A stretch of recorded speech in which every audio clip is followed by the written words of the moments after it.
The year was 2347. Humans had traveled far from Earth. They had found new worlds and built new homes among the stars. One of these homes was a planet called HFY. The humans who lived there called their colony New Busa, and New Bizin was a beautiful place. The colonists had worked for 50 years to make the planet green and alive. They had planted rice fields that stretched for hundreds of kilometers. They had grown forests of cherry blossom trees that bloomed pink and white every spring. 400,000 people lived there. They were farmers, doctors, teachers, and engineers. They were families who wanted a peaceful life far from the crowded cities of Earth. Admiral Park Daeho was the governor of New Bizin. He was 62 years old with gray hair and tired eyes. He had fought in 3 wars when he was young. He had seen enough death for one lifetime. When he retired from the military, he came to New Bizin to find peace. He wanted to watch his grandchildren grow up among the cherry blossoms. His wife was Dr. Yoon Hannah. She was a kind woman who ran the colony's main hospital. She had delivered 2,000 babies in her career. She knew almost every family in New Bizin. When children got sick, their parents brought them to Dr. Yoon. She always made time for them. She always smiled and told them everything would be okay. Their daughter was Park Jisoo. She was 17 years old with bright eyes and a quick laugh. She loved machines. She spent her free time taking apart old ship engines and putting them back together. She dreamed of building starships one day. She wanted to help humans travel even further into the galaxy. That spring morning started like any other. The sun rose over the rice fields. Farmers walked out to check their crops. Children got ready for school. Dr. Yoon Hannah kissed her husband goodbye and drove to the hospital. Park Jisoo grabbed her bag and ran to catch the transport to her school. Admiral Park Daeho stood on his porch and drank his morning tea. He looked at the cherry blossoms and felt grateful. This was a good life. This was worth all the years of fighting. Then the sky turned dark. Daeho looked up and saw shadows moving across the sun. His old soldier's instincts woke up immediately. He knew those shapes. They were warships. Dozens of them. Maybe hundreds. The Varith Empire had come to New Bizin. Daeho had heard of the Varith. Everyone had. They were an alien species that controlled 200 star systems. They were tall creatures with gray skin and 4 arms. They believed they were superior to all other species. They had been expanding their territory for centuries, conquering or destroying anyone who stood in their way. Human diplomats had been talking to the Varith for years. The aliens wanted human colonies. They wanted human workers. The diplomats had refused. They had said no, again and again. Daeho had thought the talking would continue for many more years. He was wrong. The first explosion came from the east. Daeho saw a flash of light and then a column of smoke rising into the sky. He recognized the location. It was the elementary school, his daughter's school. The second explosion came from the north. The hospital.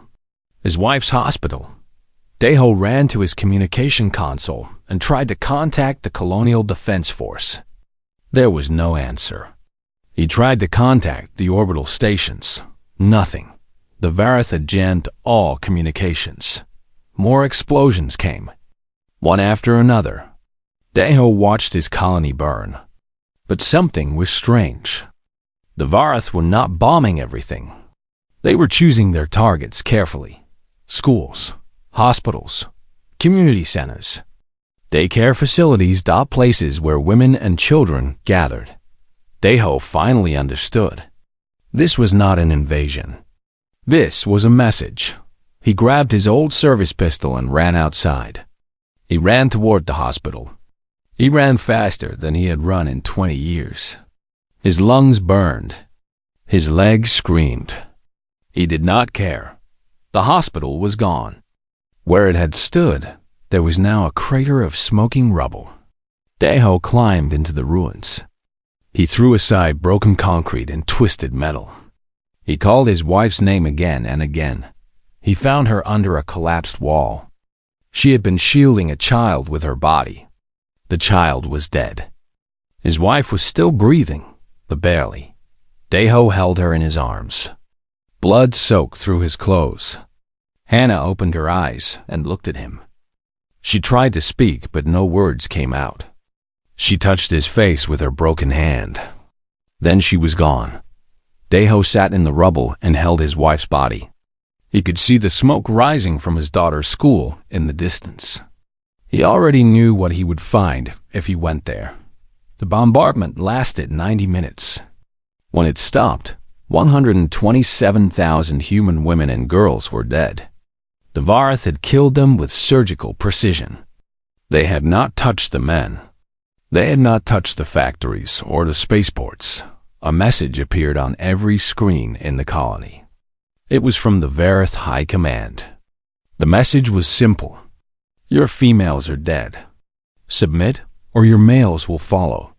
The Varith expected crying. They expected begging. They expected surrender.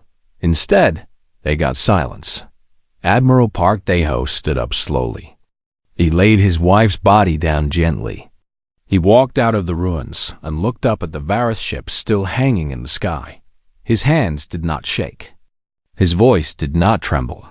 His eyes were dry and empty. Something inside him had died with his wife and daughter. The tired old man who wanted peace was gone. In his place stood something else.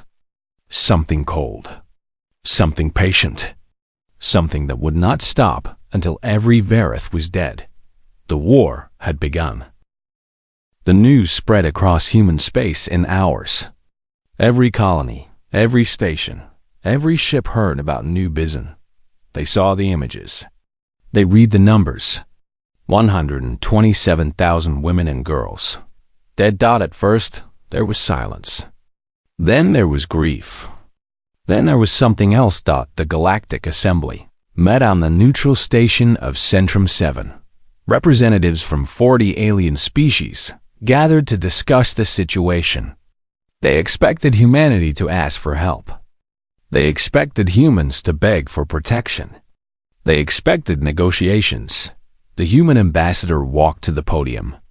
He was a young man named Shin Dongwook.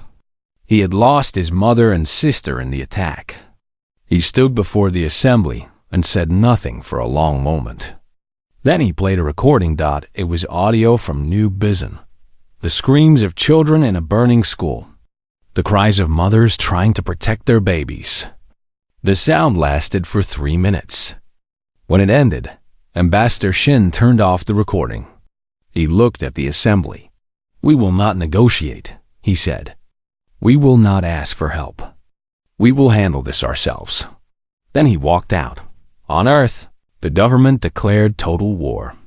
This was a law that had not been used in 300 years. It meant that every human, everywhere, was now part of the war effort. Factories that made civilian goods would now make weapons. Ships that carried cargo would now carry soldiers.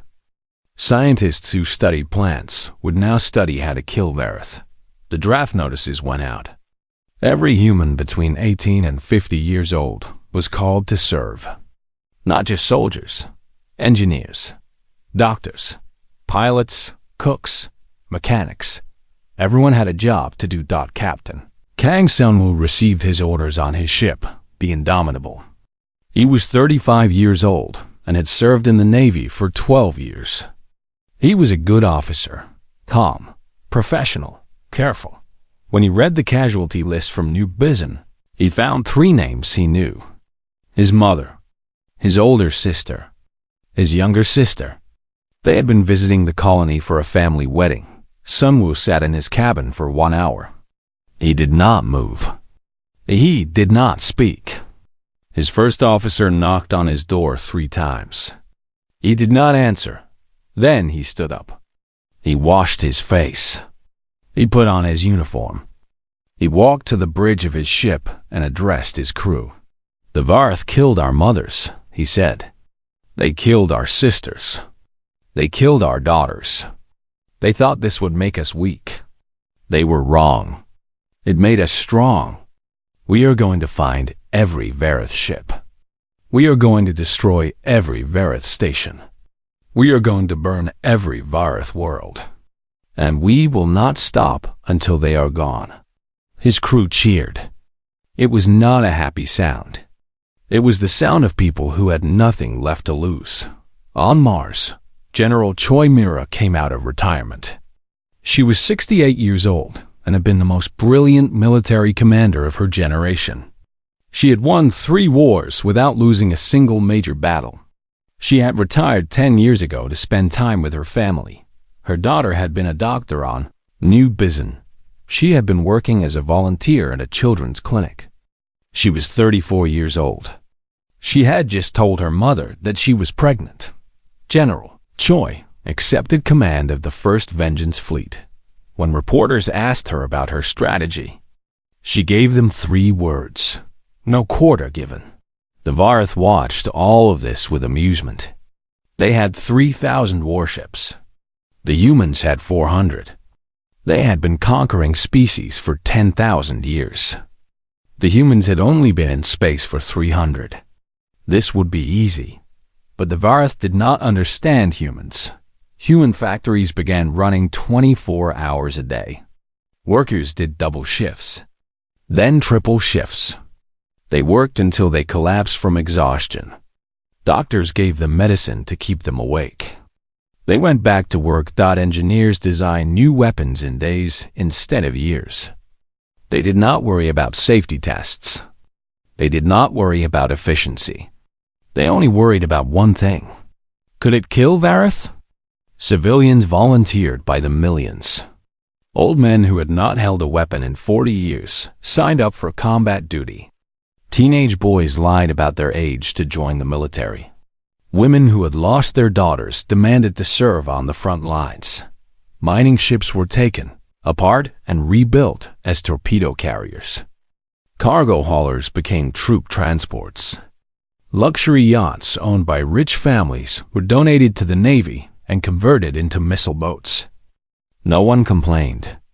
No one asked for payment. In 6 months, humanity built 2,000 new warships. They were not beautiful ships. They were not elegant or graceful. They were ugly, brutal, covered with weapons. Every surface was painted with names. The names of the dead women of New Bizin, 127,000 names. Admiral Park Dae-ho was called back to active duty. He was given command of the newest and largest ship in the fleet. He named it Hannah's Vengeance after his wife. His officers worried about him. He never smiled. He barely slept. He spent hours staring at the stars through the bridge windows. When he gave orders, his voice was flat and cold. There was no emotion in his eyes. Some said he had gone mad. Others said he had become something more than human. Something that could not be stopped. The fleet gathered at the edge of human space. 2,000 ships. 10 million soldiers. The largest military force humanity had ever assembled. Admiral Park Dae-ho looked at his fleet. He looked at the stars beyond, where the Vareth Empire waited. He thought about his wife. He thought about his daughter. He thought about 127,000 women and girls who would never come home. Then he gave the order. All ships, move out. We have work to do. The storm was coming, and the Vareth had no idea what they had awakened. The Vareth expected humans to defend. They positioned their fleets around human colonies. They set up defensive lines. They waited for the humans to come and protect their remaining worlds. But the humans did not come. Instead, they attacked. General Choi Mira led the First Vengeance Fleet straight into Vareth territory. She did not stop at the border. She did not send warnings. She flew her ships directly to Keth Prime, one of the largest industrial worlds in the Vareth Empire. The Vareth commanders could not believe it. This was insane. Keth Prime was defended by 200 warships. The humans had only brought 150. No sane commander would attack with such numbers, but General Choi was not interested in being sane. She was interested in revenge. The battle began at dawn. Human ships came out of hyperspace firing. They did not wait for formations. They did not follow standard tactics. They flew straight at the Vareth fleet like angry wolves. Commander No Kangman led his destroyer into the heart of the Vareth formation. His ship was hit 17 times in the first 5 minutes. His shields failed. His engines were damaged. His weapons officer reported that they were running out of missiles. Then use the ship, Kangman said. He aimed his destroyer at a Vareth cruiser and accelerated. His crew did not hesitate. They cheered as they flew to their deaths. The destroyer hit the cruiser at full speed. Both ships exploded in a ball of fire. The Vareth had never seen anything like this. Their warriors fought for honor. They fought for glory. They surrendered when the battle was lost. That was the civilized way. Humans did not surrender. Humans did not retreat. Humans kept fighting even when their ships were broken, even when they were outnumbered, even when there was no hope of survival. Lieutenant Bae Hyun-woo led a squad of Marines onto a VAR space station. Their mission was to capture the command center and shut down the planetary defense grid. There were 40 Marines. There were 160 Vareth soldiers waiting for them. Hyun-woo single quotes, S Sergeant called for backup. The response came. No backup was available. All other teams were engaged. Then we do it ourselves, Hyun-woo said. The Marines fought through the station room by room. They used rifles, pistols, knives, and fists. When their weapons broke, they picked up Vareth weapons. When those ran out of ammunition, they fought with their hands. 32 Marines died. But they took the command center. Hyun-woo himself killed 12 Vareth soldiers. When it was over, he stood in the command room covered in blood, both his own and the enemy's. Mission complete, he reported. His voice was calm. Defense grid is down. The Vareth commander of the station tried to surrender. He held up his hands and spoke the traditional words of submission. Hyun-woo looked at him for a long moment. He thought about his grandmother, who had died in the hospital on New Bizan. He raised his rifle and fired. No prisoners, he said. This became the rule. No prisoners. No surrender. No mercy. Human commanders gave the order, and human soldiers obeyed. Commander Han Somi was a ship captain in the 2nd Vengeance Fleet. Her ship, the Righteous Fury, found a Vareth hospital ship trying to evacuate wounded soldiers. The hospital ship was unarmed. It flew with a medical flag that every species in the galaxy recognized. Her first officer reminded her of the galactic laws protecting medical vessels. All civilized species honored these laws. To attack a hospital ship was a war crime. Somi looked at the ship on her screen. She thought about the hospitals on New Bizan. She thought about Dr. Yoon Hana, who had died trying to protect her patients.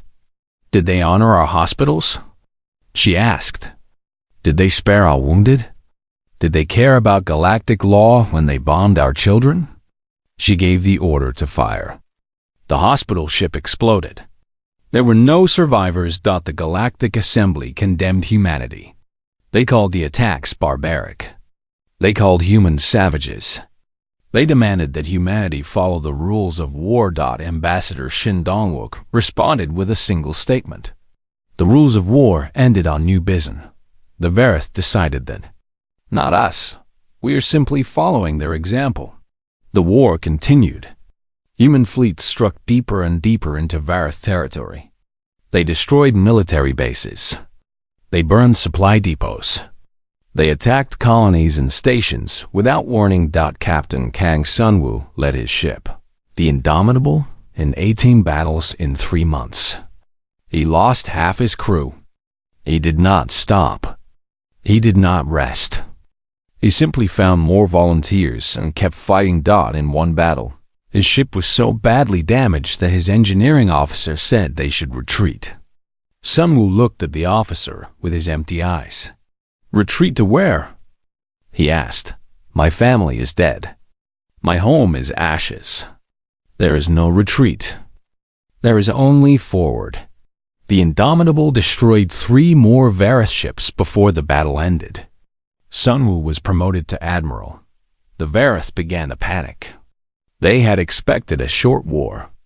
They had expected humans to break quickly. Instead, humans were pushing them back. Every day brought more losses. Every battle was a disaster. Vareth commanders begged their government for peace talks. The government refused.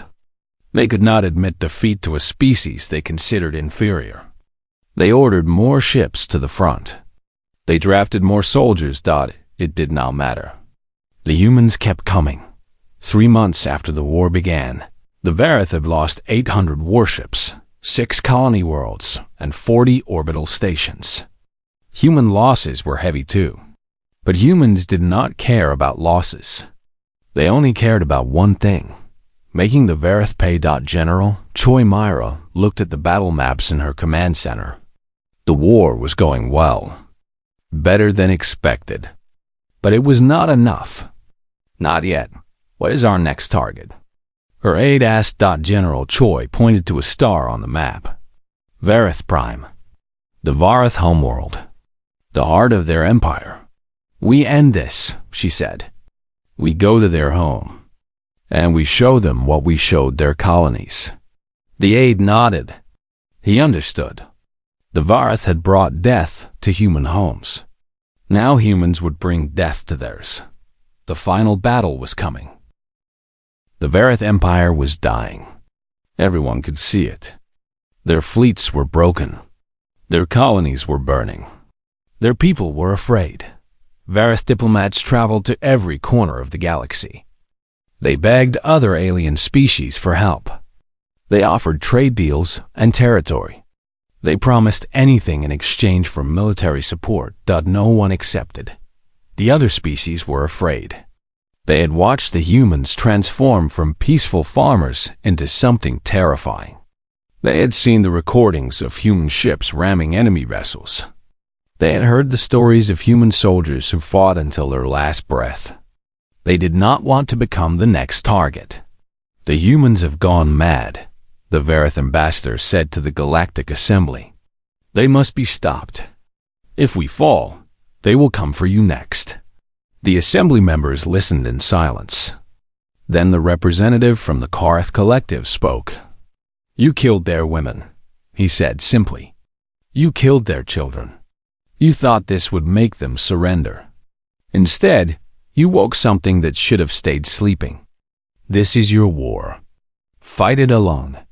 The Vareth ambassador left with nothing. Admiral Park Deho assembled the Second Vengeance Fleet near the border of Vareth space. 800 warships. The largest human fleet ever gathered in one place. Every ship was painted black with the names of the dead written in white. Deho stood on the bridge of Hana's Vengeance and looked at his fleet. These ships were crewed by people who had lost everything. Sons who had lost mothers. Brothers who had lost sisters. Fathers who had lost daughters. They had volunteered for this mission knowing many would not return. He thought about his wife. He could still see her face in his mind. He could still hear her laugh. He had loved her for 40 years. Now she was gone, and there was only emptiness where that love had been. "All ships," he said into the communicator. "Set course for Vareth Prime. We finish this today." The fleet jumped to hyperspace. The Vareth had gathered every remaining ship to defend their homeworld. 1,600 warships formed a wall around the planet. Ground batteries and orbital stations added to the defense. They had more firepower than the humans, but numbers did not matter anymore. Spirit mattered. And the humans had more spirit than any species in the galaxy. The Battle of Vareth Prime began at noon, local time. Human ships came out of hyperspace firing. Admiral Park Deho led from the front. His flagship was the first to engage the enemy. He wanted the Vareth to see him. He wanted them to know who was coming for them. Ensign Lee Soo-yoon was 19 years old. She was a bomber pilot, barely out of training. Her mother had died on New Bizan. She had joined the military the next day. Her bomber was hit in the first hour of the battle. The engines were destroyed. The weapons system was damaged. Her co-pilot was dead. She could have ejected and waited for rescue. Instead, she aimed her broken ship at a Vareth dreadnought. The ship was huge, the size of a small city. Its engines were exposed at the rear. "For New Bizan," she said into her communicator. "For my mother?" She flew her bomber directly into the dreadnought's engine core. The explosion destroyed both ships. The dreadnought was the Vareth flagship, carrying their supreme commander. Soo-yoon was 19 years old. She never got to see the end of the war. The battle lasted 18 hours. Humans lost 400 ships. The Vareth lost all 1,600. When it was over, the human fleet controlled the skies above Vareth Prime. The Vareth High Admiral, a creature named Lord Kaveth, sent a message to the human fleet. He offered unconditional surrender. He said the Vareth would accept any terms. He begged for mercy. Admiral Park Dae-ho received the message on his bridge. He read it 3 times. Then he responded, "You killed our daughters. You killed our mothers. You killed our sisters and wives. There is no surrender. There is no negotiation. There is only justice." He ordered the bombardment to begin. Human ships opened fire on the planet below. They bombed military bases first, then government buildings, then cities. Sergeant Kim Tae-woo led a squad of ground forces into the Vareth capital. Their mission was to capture enemy leaders and secure important facilities. The streets were full of smoke and fire. Vareth soldiers fought desperately, but the humans pushed them back. Tae-woo's squad found a shelter filled with civilians. Hundreds of Vareth, mostly elderly and children. They were hiding in the basement of what had been a school. One of his soldiers raised his weapon. "Orders and no prisoners," he said. Tae-woo looked at the Vareth. They were afraid. The children were crying. The elderly were holding them, trying to give comfort. He thought about New Bizan. He thought about his wife, who had been killed in the first attack. He thought about his unborn son, who died with her. He had every reason to hate the Vareth. He had every reason to want them all dead, but these were children. They had not dropped bombs on New Bizan. They had not given the orders. They were innocent. "Lower your weapons," Tae-woo said. His soldier looked confused. "Sergeant?" "I said lower your weapons." Tae-woo's voice was hard. "These are children. We are not murderers. We are not them." The squad obeyed. Tae-woo called for a transport to take the civilians to a safe zone. Other squads heard about what he did. Some followed his example. Slowly, the killing of civilians stopped. Admiral Park Dae-ho watched from orbit. He had planned to destroy everything. He had wanted to wipe the Vareth from existence. But he saw the reports coming in. Human soldiers were sparing non-combatants. They were taking prisoners. For the first time in 14 months, he felt something other than rage. He felt tired. He felt old. He looked at the burning planet and asked himself a question. What would Hannah want? His wife had spent her life saving people. She had delivered babies and healed the sick. She had believed in kindness. She had believed in mercy. She would not want him to become a monster. He closed his eyes. Tears ran down his cheeks. The first tears he had shed since her death. "All ships," he said slowly, "cease bombardment of civilian areas. Military and government targets only." His officers looked at him in surprise. He did not explain. He simply sat in his chair and watched the planet below. Thought the war was not over. But something had changed. Humanity had remembered what it was. Not because they were weak, because they were strong enough to choose mercy. The war ended 14 months after it began. The Varth Empire was no more. Their military was completely destroyed. 3,000 warships gone. Their government was dismantled. Every leader who had ordered the attack on New Bizon was tried and executed. Their population had lost 40% of its people, but humanity had paid a heavy price too. 800,000 human soldiers were dead. Thousands of ships were destroyed. The economy was broken. Factories that had made weapons now had nothing to build. Soldiers who had fought for months now had nothing to fight, and there were the wounds that could not be seen. An entire generation had been changed by the war. Young men who had joined as boys came home as old men inside. They had seen things no person should see. They had done things they could not forget. Captain Kang Sunwoo, now Admiral Kang, stood on the bridge of his ship for the last time. The Indomitable had survived 18 battles. Half of its original crew had not. Sunwoo looked at the empty chairs on the bridge. Each one had belonged to a friend. He was 36 years old. He felt like 90. What do we do now? His first officer asked. Sunwoo did not have an answer. He had spent a year living for one thing: revenge. Now that it was done, he felt empty. He had won the war, but he had lost his family. That trade did not feel like victory. General Choi Mira retired again, this time for good. She went to live on a small moon far from Earth. She did not give interviews. She did not write books.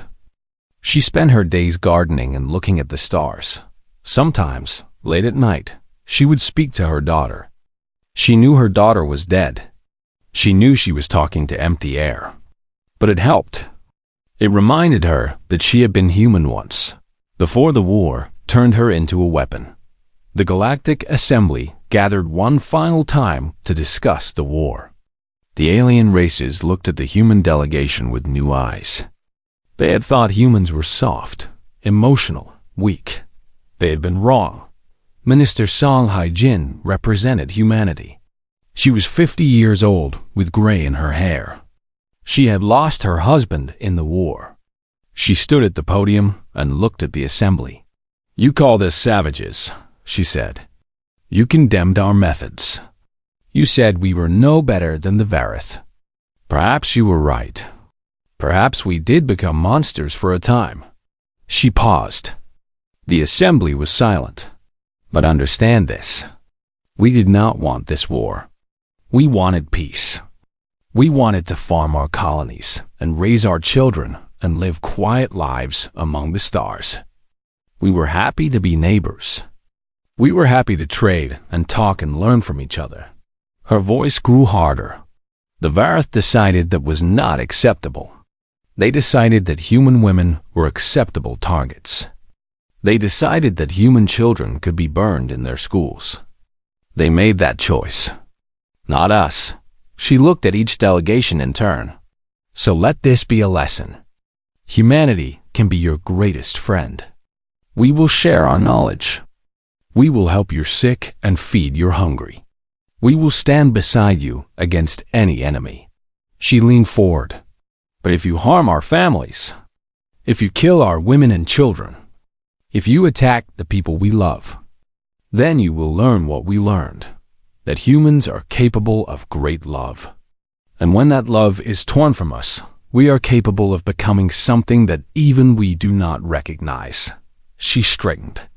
Do not make us become that again. The assembly said nothing. There was nothing to say. They understood. 20 years passed. Admiral Park Dae-ho was 82 years old. His hair was white. His hands shook. His body was failing. But every year, on the anniversary of the massacre, he returned to New Bizon. The colony had been rebuilt. New buildings stood where the old ones had burned. New families lived there. Children played in the streets, children who had been born after the war. But the memorial remained. A wall of black stone that stretched for kilometers carved with 127,000 names, one for every woman and girl who had died. Daeho walked along the wall until he found the names he was looking for. Yoon Hana, Park Jisoo, his wife. His daughter. He brought flowers every year. Pink cherry blossoms, his wife's favorite. He laid them at the base of the wall and sat on a bench nearby. "I miss you," he said quietly. "Every day. I thought it would get easier. It does not." He talked to them for hours. He told them about their grandchildren.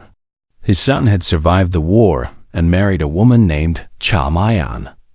They had 3 children now. The oldest was a girl. They named her Hana. A young Varith woman approached him. She was one of the children who had been spared during the war. She had grown up in human refugee camps and now worked on New Bizen as part of a reconciliation program. She hesitated, then sat down on the bench beside him. "May I ask you something?" she said. Daeho nodded. "Why?" she asked. "Why did your people spare us? After what we did. After what my people did. Why did you stop?" Daeho looked at her for a long moment. She was young, maybe 25. She had not been born when the war started. She was innocent. "Because they would have wanted us to," he said. He gestured to the names on the wall. "My wife was a doctor. She spent her life saving people. My daughter wanted to build ships, not destroy them. They would not have wanted us to become what your empire was." The Varith woman was silent. "We fought without mercy because your leaders took everything from us," Daeho continued. "Because they needed to be stopped. Because the dead deserved justice." He looked at the wall. "But we stopped because we deserved to remain human. If we had killed every Varith, including the innocent, we would have become the very thing we hated. We would have dishonored everyone who died on New Bizen." The young woman nodded slowly. She understood. Daeho stood up. His bones ached. It was time to go. "The universe is not kind," he said. "Species fight. People die. That will never change. But we can choose what kind of people we become.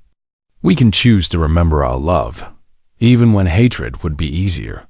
He touched the wall one last time. His wife's name. His daughter's name. Cold stone under his fingers. "They made me a monster," he whispered. "But you brought me back. Even in death, you saved me." He walked away slowly. Behind him, the memorial stood in silence. 127,000 names carved in stone. A reminder of what was lost. And a warning to anyone who might think of taking more. Humanity had won the war. But more importantly, they had won their souls back. And that was the victory that truly mattered.